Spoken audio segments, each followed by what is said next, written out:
sekitar 50-350 mm kubik per darah.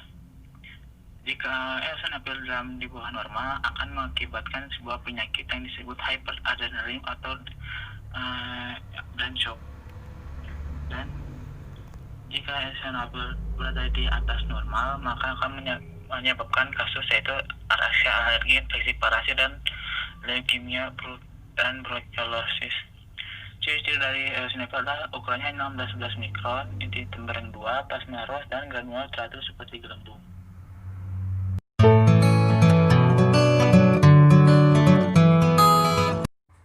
Metode von Dungern. Prinsip, dengan penambahan larutan von Dungern, maka darah akan encer, sel selain eosinofil akan lisis.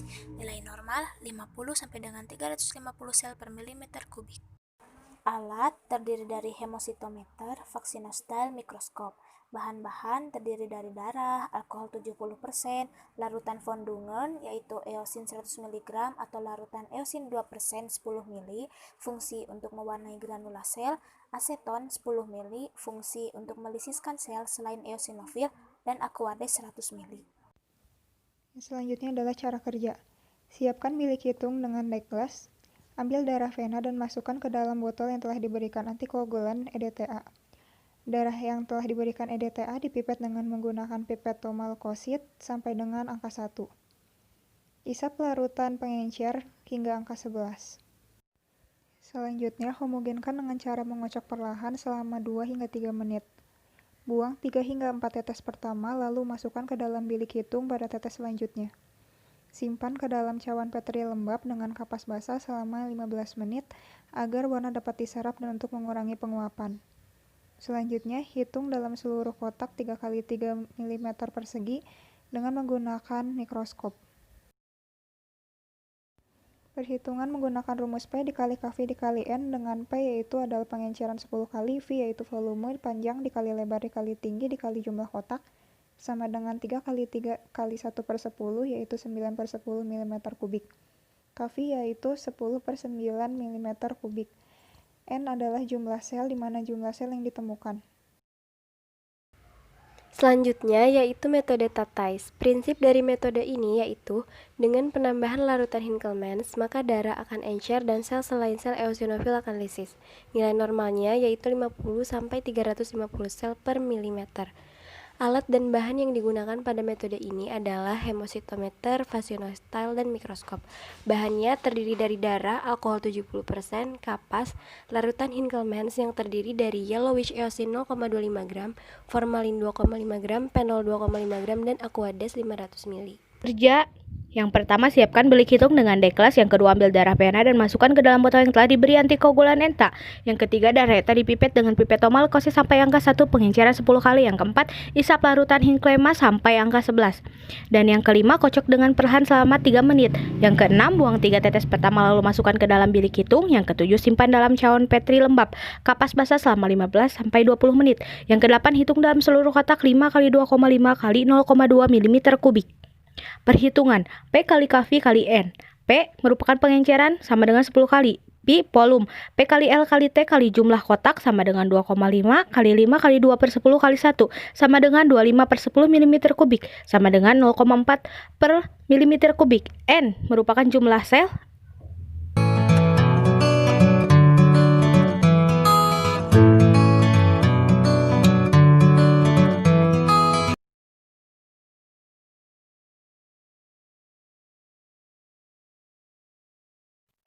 Tahap pengambilan sampel.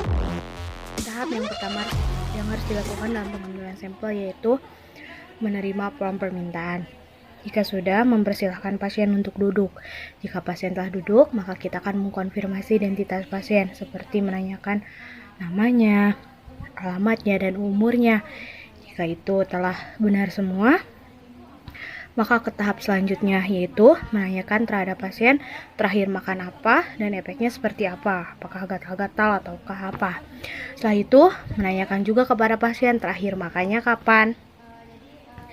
Jika sudah selesai, kita akan sedikit memaparkan atau menjelaskan pemeriksaan apa yang akan dilakukan dan darah yang diambil berapa banyak.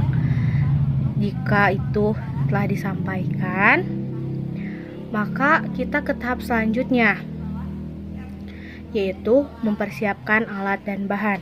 Alat yang digunakan ada tourniquet, ada seiring, ada kapas alkohol atau alkohol swab, dan juga ada plester dan tabung juga.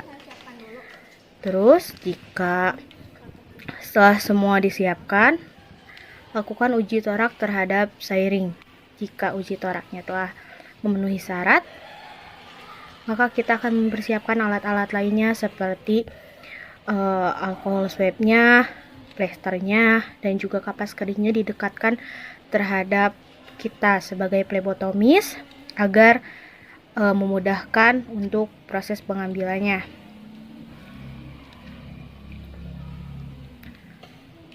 Jika semua telah siap, maka pasang tourniquet, terus lakukan swaban terhadap pena yang akan diambil. Jika semua telah selesai, maka akan melakukan penusukan. Jika telah terlihat ada indikator darah, maka lepas tourniquet sesegera mungkin. Jika sudah memenuhi darah yang diambil, maka harus sesegera mungkin untuk mencabut jarum. Jika sudah, maka tempelkan kapas kering dan buka kapas kering dan lakukan penempelan plester. Nah, selanjutnya ada alat dan bahan yang akan digunakan pada pemeriksaan hitung jumlah sel eosinofil. Yang pertama yaitu mikroskop. Yang kedua, satu buah cawan Petri. Yang ketiga, bilik hitung Improve Neubauer. Yang keempat, cover glass. Yang kelima, pipet Thoma leukosit. Dan yang keenam, larutan von Dungern yang terdiri dari eosin 2% 10 ml, aseton 10 ml, dan aquada 100 ml. Pipet darah EDTA dengan menggunakan pipet Thoma leukosit dengan cara dihisap sampai angka 1.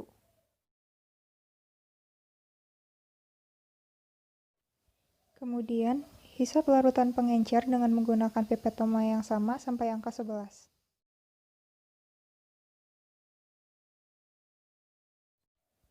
Kemudian, homogенkan dengan cara mengocok perlahan selama 2-3 menit.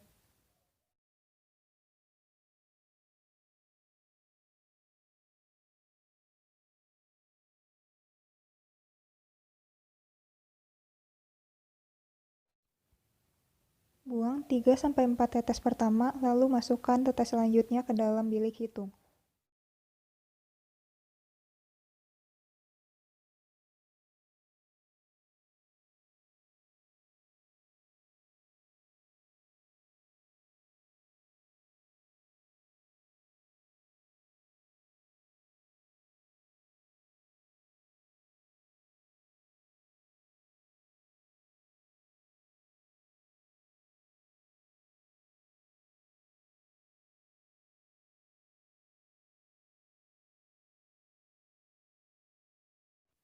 Simpan bilik hitung ke dalam cawan Petri lembab yang telah diberikan kapas basah selama 15 menit.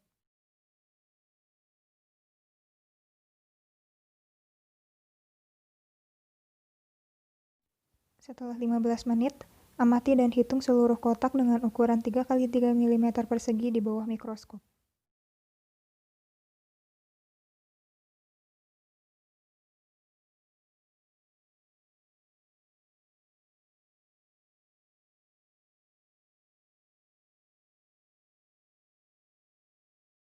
Sel darah putih yang berjumlah 7% dari dalam sel darah putih. Eosinofil ini akan mengalami peningkatan apabila berkaitan dengan adanya asma, alergi, dan demam. Eosinofil ini termasuk kelompok bergranulosit, di mana eosinofil ini bertugas melawan fagosit dalam jangka waktu 8-12 hari. Ciri dari eosinofil ini yaitu memiliki 2 lobus, granula berwarna merah, dan granula tidak memenuhi inti.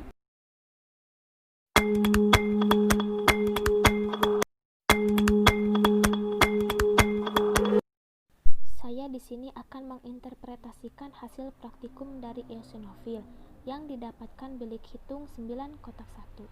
Didapatkan jumlah sel dalam bilik hitung 7 dan koreksi volume dalam kotak 1 yaitu 1 kali 1 kali 1/10 dengan 1 didapatkan dari panjang dari bilik hitung 1 mm dan lebar 1 mm sedangkan tinggi 1/10. Volume 9 kotak 1 yaitu 9 kali 1 kali 1 kali 1/10 sama dengan 9/10 dengan pengenceran 10 kali. Itu hitungannya adalah panjangnya sama dengan 3, lebar dengan sama dengan 3, tingginya adalah 1/10 mm per kubik. Dan jumlah kotak yang dipilih hanya 1. Yang berarti sesuai perhitungannya berarti itulah 9/10 mm kubik. Atau jika sudah dikoreksi volume menjadi 10/9 per mm kubik dan N-nya merupakan jumlah sel atau jumlah sel yang ditemukan.